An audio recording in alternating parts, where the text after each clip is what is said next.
Good morning, everyone. We are out at Strouds Run State Park today. We came in late last night, just dark enough that you couldn't see anything. Had a nice quiet night, not anybody down here, it's crazy. And we're up this morning, the sun's out. We're gonna go get some hikes in, show you guys what Strouds Run State Park has to offer. It's one of those little hidden gems that not too many people visit, and you're really missing out if you don't. All right, so we're walking the dogs this morning, and we are the only people in the entire campground. Yep, Strouds Run is just outside of Athens, Ohio. Got a pretty sweet spot back in the back next to the creek. We're gonna walk the dogs out to the front here, and I figure what better time to do a campground review than when there's no campers in the campground, so you can see every single site. Right. And what it's got to offer. So stick around with us, and we'll give you a play-by-play on each site. So when you come into Strouds Run, again, you can't make a reservation online, or you can't even call to make a reservation. These are walk-in only sites. So when you first come in, there's a little welcome camper station with some pamphlets, a map, info there. And then you go on up here to this other sign that says campers. And in this little red mailbox, you get your registration envelope, and then you fill out the information. So inside is an application for your camping permit, where you fill out all of your personal information, your payment information. You need to list your pet information there. There's this one that has all of your camping rates and fees. I mean, you can see off season, which is what we are now, we're paying $15 a night, which is just, you know, a great deal. Again, there are no hookups here though, no electric, no water at the sites, but there is a fill station. So, and then it also gives you information on the boathouse, which is across the street, and we'll show you that later, where you can rent canoes, kayaks in season, and pontoons, and some information on cabins and campgrounds. So you fill that information out after you've picked out your site, put your payment inside, and deposit it in the completed registration packet mailbox. Easy peasy. It is. Well, let's hit the dump station real quick while we're right here and show everybody what it's got to offer. So the dump station at Strouds Run is pretty simple. It's at the entrance of the campsite, or the campgrounds, right where you pull in. It's got a pull-through drive, and that's it. So one other thing I want to point out about that right here, Michael, is so as you saw on the other side of that sign that says not non-potable water right here, but if you look right across the other side is where you can hook up your hose to fill up your tank. Down there. So essentially all the dump station has is a tube and a spigot that looks like it might be broken right now. So pretty simple, in and out, couple dumpsters, bada bing, bada boom. You could pick up a Vista Point trail right here, Vista Point, 0.4 miles. We walked across that bridge last time we were here, right? Was that the one that was a little sketchy? Actually, it looks like they've repaired it. Oh, nice. Oh yeah, those are all new boards, aren't they? Mm-hmm. All right, guys, so we're gonna start right here. So on the left are the odd numbers. On the right are the even numbers. Well, that's not right, because both of them are odd. So anyway, over here, site number 1, 2, 3, and so on. Here is site number 59, which is the last one. So all of the sites are all blacktop. They're all fairly flat. They're all fairly long.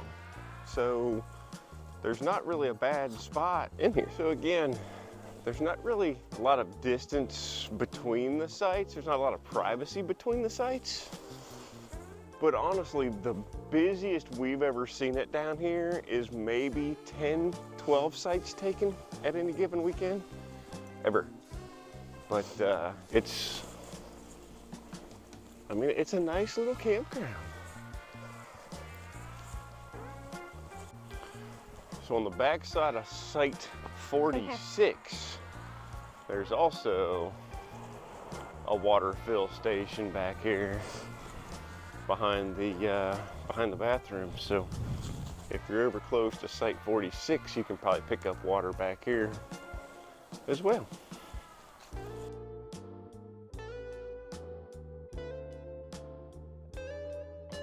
We did just have this car come in right here and park right beside one of the bridges that leads back into the forest. I think that's a trail that loops up and around, so I'll bet you they're just here to hike for the day. Again, all of these sites are like 60, 70 feet long. It's crazy how much space that you get in these things. And then you get back here and it's just one loop. Yeah, just one loop. And there is this weird little bathroom back here that I've never gone over to check out. So that's us, the only camper in the spot, in the campground. But there's this octagon little porta something going on back here. Oh, and just so you're aware, this site right here in front of us, so you go from 41 to 40 to this nice long flat spot right here, that is not a campsite, just so you know. This is reserved parking for bathroom D. But there is also water back here. So I guess if there was ever a line up front and you needed to get water, you could probably back into this space and then just run a hose over to this spigot and get whatever water it is you need. But let's check out this little restroom right here, see what all the hubbub is. Yeah, it's just another giant pit toilet, so nothing spectacular. That one does smell a little bit. So let's hit these last two sites, and that is the entire campground in a nutshell on a walk. And one of these, is this one that's really unlevel? Yeah, so 38, we pulled in here last year. We're like, oh wow, nobody grabbed this site. So we back in and we go to level up, and from side to side we're fine. But from front to back, that sucker's on an angle. No, it was the other way around. Was it side to side? Yeah, because even with our leveling blocks, we were still out of level. Yeah, the Anderson blocks couldn't even get us level. Yeah, and by looking at it, it doesn't look like it's terribly out of whack. Yeah. But now like this, you can see that the driver's side, if you're backed in, is way high. Yeah. And then site 37, which is the only reason we stayed out of 37 last night. We were going to stay here because we've stayed in this site before. Is there's some branches in that treetop right there that I just didn't want to deal with the wind that we were having. And it was dark when we got in. Yeah, and it was dark, but 37 is a solid spot. But, you know, we picked up 36, I think for the second or third time back here. Oh yeah, so give them a tour of our site. Yeah, so site 36, it's a nice big wide site. Those guys are going for a hike. We're not even backed in all the way. We had more room. Oh no, we've got a picnic table still behind us. So from here, we've got the truck parked in the drive. We are disconnected with a 4-door long bed. We got plenty of room between the truck and the hitch. We have the trailer that comes all the way back to the picnic table. We have room between the trailer and the picnic table before we get to the curb stop to continue on. So regardless of how big of a rig you got, I think you're gonna fit. And then we've got our handy dandy fire pit, the dog. The fire pit, and then the creek that runs back through here again. Yeah. And there's even a little trail right through here that leads back probably to the creek. Very nice. All right, so we're leaving the campground. We're gonna go over here to the beach and boat rental, which is literally right across the street from the campground. Yeah, when we come over here, we actually just walk over. We're driving this time because after we leave here, we're going on hike. There's the sundown trail over here on the left. Sorry about the windshield, just wanted you to be able to see the drive coming in. There's Dowell Lake. All right, so nice little boat ramp. You can see over here the racks where they usually have all the kayaks and canoes and stuff for the rentals. They're empty right now. Oh, they still have them like over here. Yeah, they do have some over there now. And there's a broken rock trail right across the street from the boat rental place too, if you're looking for trails. There's the sign in the back for rentals. Yeah, the boathouse. Firewood, ice, live bait, drinks, snacks, ice cream. What else could a girl want? And $15 an hour for a canoe or a kayak. And paddleboard. Oh, they have paddle boards here. That's not a bad deal. Not a bad deal at all. It's a little more expensive on the weekends. But during the week, it's super cheap. I feel like they're not open. No, it's not open in the winter. Thermometer. We need one of those for the camp. Relax and unwind. There's a nice little map.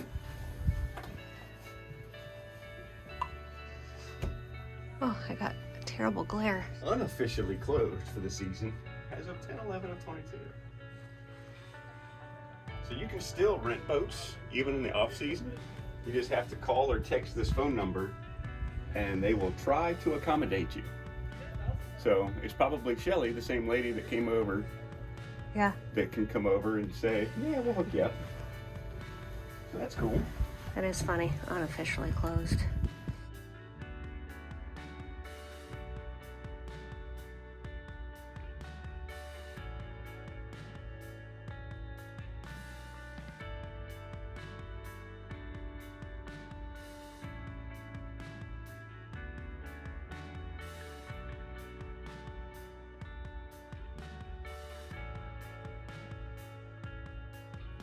So a little note here. This is the beach area. It really looks kind of crappy right now, but it does look better in the summer. And we did come here in August. It does say pets are prohibited on the beach. We did not bring our dogs, but there were other people that had their dogs here, so.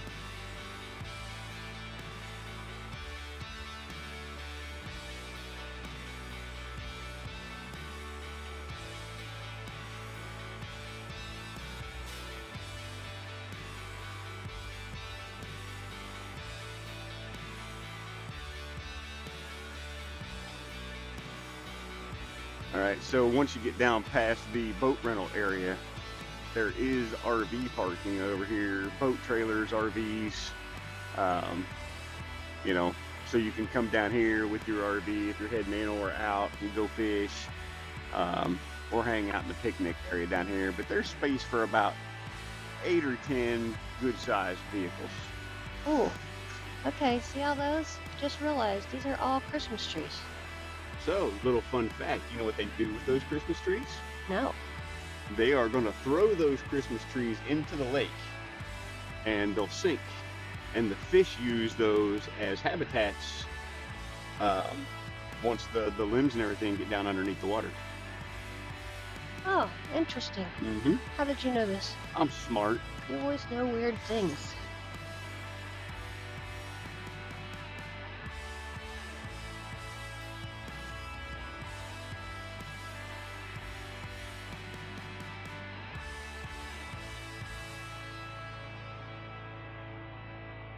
And down here at this end is the Chestnut Trail. Trailhead. I'll get that. And another trailhead here.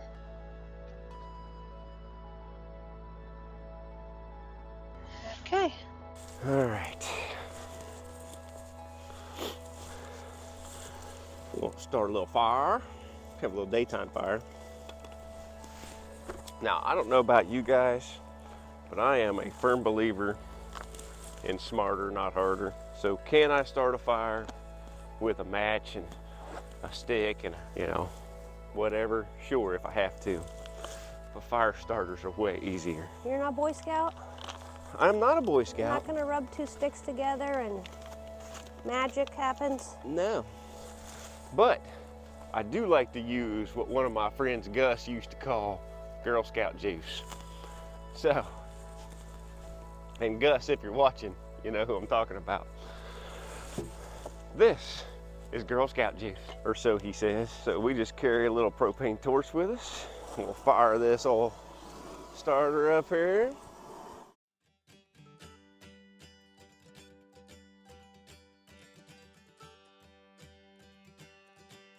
And we'll have a fire.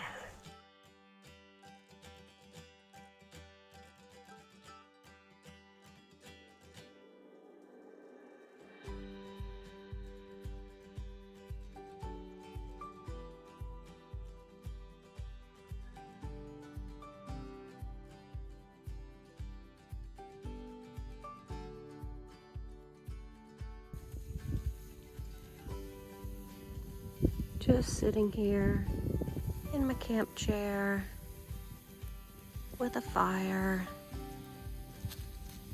And all I can hear is the babbling of that creek back there, sizzling of my fire, and my dog scratching his neck. Redhead, you're ruining my peaceful moment. Don't know what it is about being out in nature. So good for the soul. What are you doing there, Michael? Grilled cheese and salami is what I'm doing. We are getting ready to go on a 4-mile hike, and we thought just in case we get lost, Which never happens. we probably ought to have some sustenance Sustenance. in our bellies. So, first trip out for the year. It's always a good time to make a list of all the things that you forget, like your cast iron skillets, which is why we have the skillet out of the kitchen in the house, or in the camper, out on the fire. Now, thankfully, ours have metal handles and not plastic handles like a lot of skillets do. So that'll work out nice. But your first trip out for the year, make a list of all the crap that you forgot, because when you get back home, put that stuff in there and just leave it, and then you don't have to worry about forgetting it again next time. Yeah, there was something else that we said we forgot. I put it on our list on the refrigerator. We have a dry erase board on the fridge. There's a list of stuff I need to fix. There's a list of stuff that we forgot. And then there's just a random list of like grocery items, stuff like that that we need. So. Looking good. Yours kind of fell apart a little bit when I flipped it over. Rookie mistakes, you know. Rookie. I'm new. What you got there? Got your bag of chips? Which one? Doritos or? Can I have the Lay's? Sure. Thank you.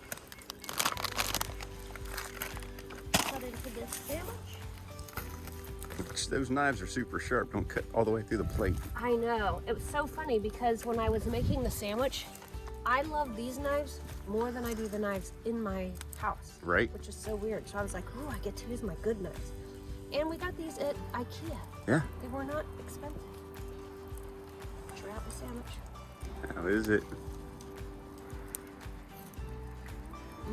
It's really good. Really good? Good. You ready? Getting there. Did you grab a bag for trash collection? You know, we usually have one. I got snacks. That is one thing about this park though. There is a lot of trash, like in the fire pits and stuff. But I think it's just because it's not frequently visited. Yeah, and there is no on-site camp host. Yeah, so. So it's a lot for her to, and there's just one person. Right. I do not have a bag for trash, so we need to grab one of those. Okay, because that's one of our things we always do too is trash collection on our hikes. And we need to change our boots. What do you think you're doing getting up on the picnic table? We need to put our chairs away. And that should be that.